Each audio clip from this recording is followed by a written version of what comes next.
So I flew into Washington, and I met with the administrator, Jack Long. He asked me if I could conduct an extraterritorial rendition.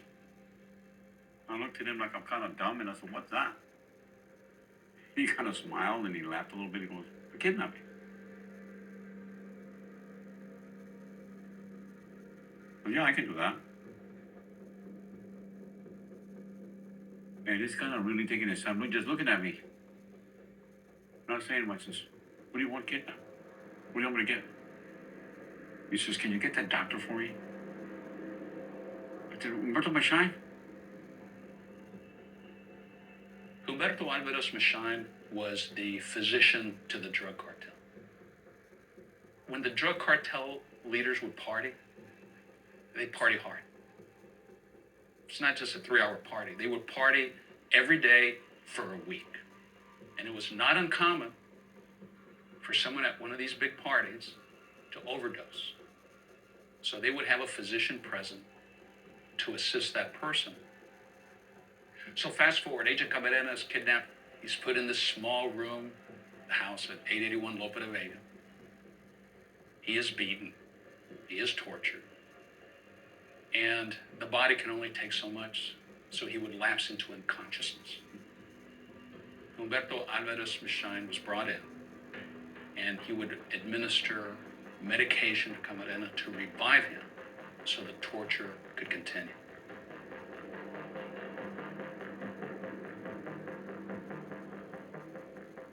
Jack Long asked me, "Can you get him?"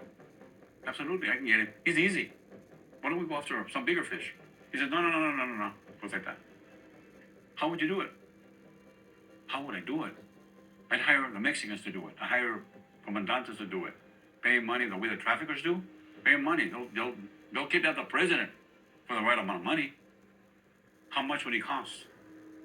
"Not much. I can probably do it for about $250,000, $250,000. He said, "Okay, do it. I want it done."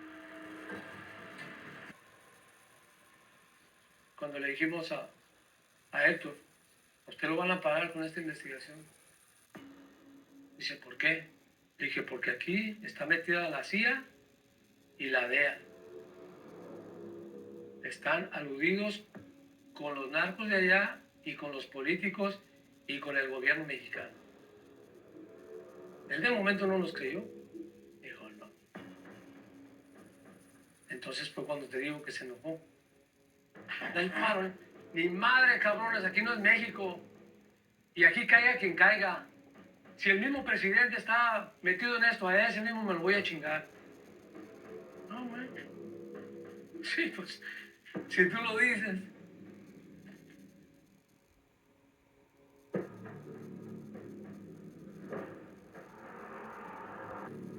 The drug war had Vice President Dan Quayle an intense meeting today with Mexico's President Salinas. The issue, the abduction of a Mexican doctor to stand trial in the United States in connection with the torture and murder of an American drug agent. President Salinas expressed to me his strong displeasure with the Dr. Alvarez incident. There were no DEA agents in Mexico or involved in this particular situation. The head of the DEA said hard feelings can be smoothed over. There will be some reports forthcoming in the next couple of days that will totally resolve this matter.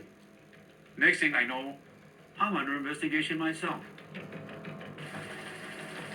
Agente de DEA Héctor Reyes, secuestrador.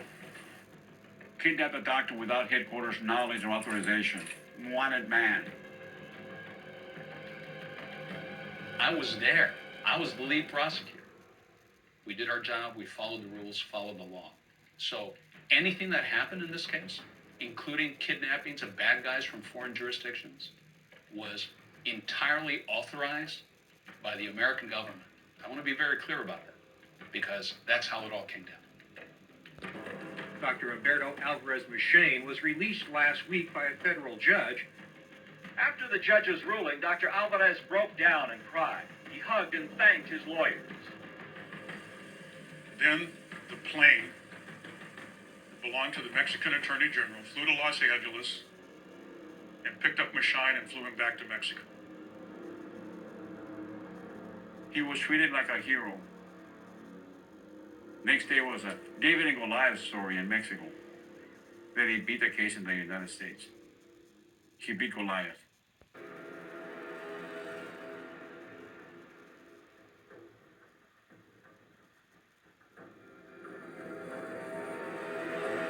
So I was transferred back to Washington, D.C., and was given a desk and a phone.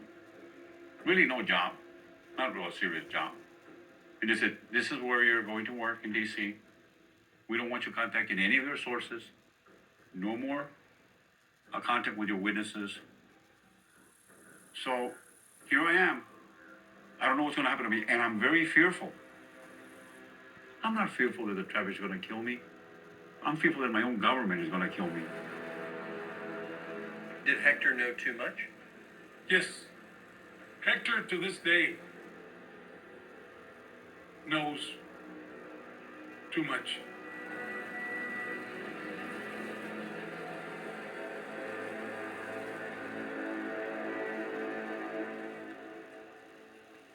Before I left the agency, I was visited by a supposedly very high-up CIA official. And he told me, Hector, you see, the CIA is not a law enforcement agency. We are not bound by constitutional law. Our job is to protect the United States from foreign enemies. And he said, so listen, you be a good soldier. You don't want to piss off your own government.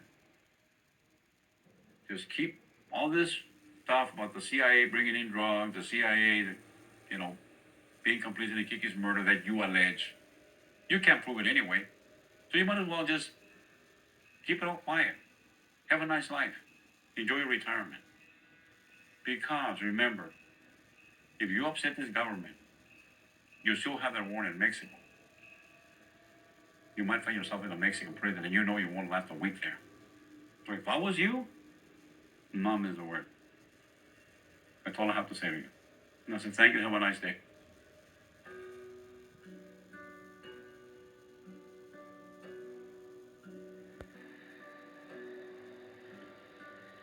I felt totally betrayed by the DEA. Totally betrayed. There's never been a war on drugs. It's all a fallacy. It's all a facade. Our politicians get after, we're going to fight drugs, we're going to stop the drug flows from coming into the country. That's not true. They deal drugs themselves to support their black operations, to support their wars that are not authorized. Había muchas injusticias que a veces yo lo sentía, su tristeza. You miss your kids, you miss not being there for football games, school events, they sing with the choir on Christmas and you're not there. Sometimes you'd be gone 7 months out of the year and your family was by themselves in the States. And I suffered for it later. I had one of my sons take his life. He shot himself.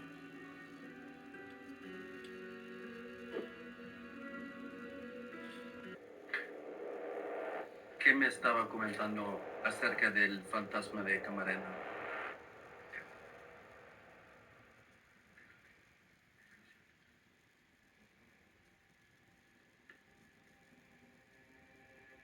No es nada más, Enrique Camarena. Él representa a todos los que traigo atrás. Y que diario están conmigo.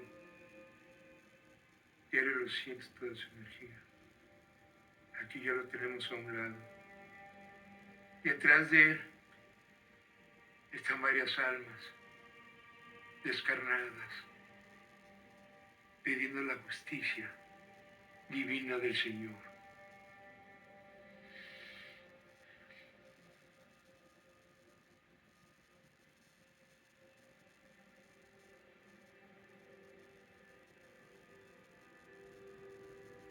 I want to know why our government let Kiki down. one of their best agents, and they let him down. He was a friend. And he was a good friend. He was a working friend. He was one of the guys that you would want on your team if you're going to hit a house. Kiki was a Marine, and they didn't.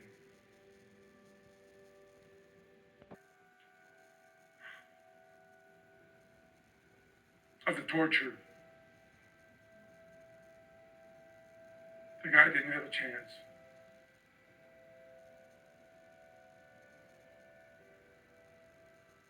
The betrayal, which makes it even harder,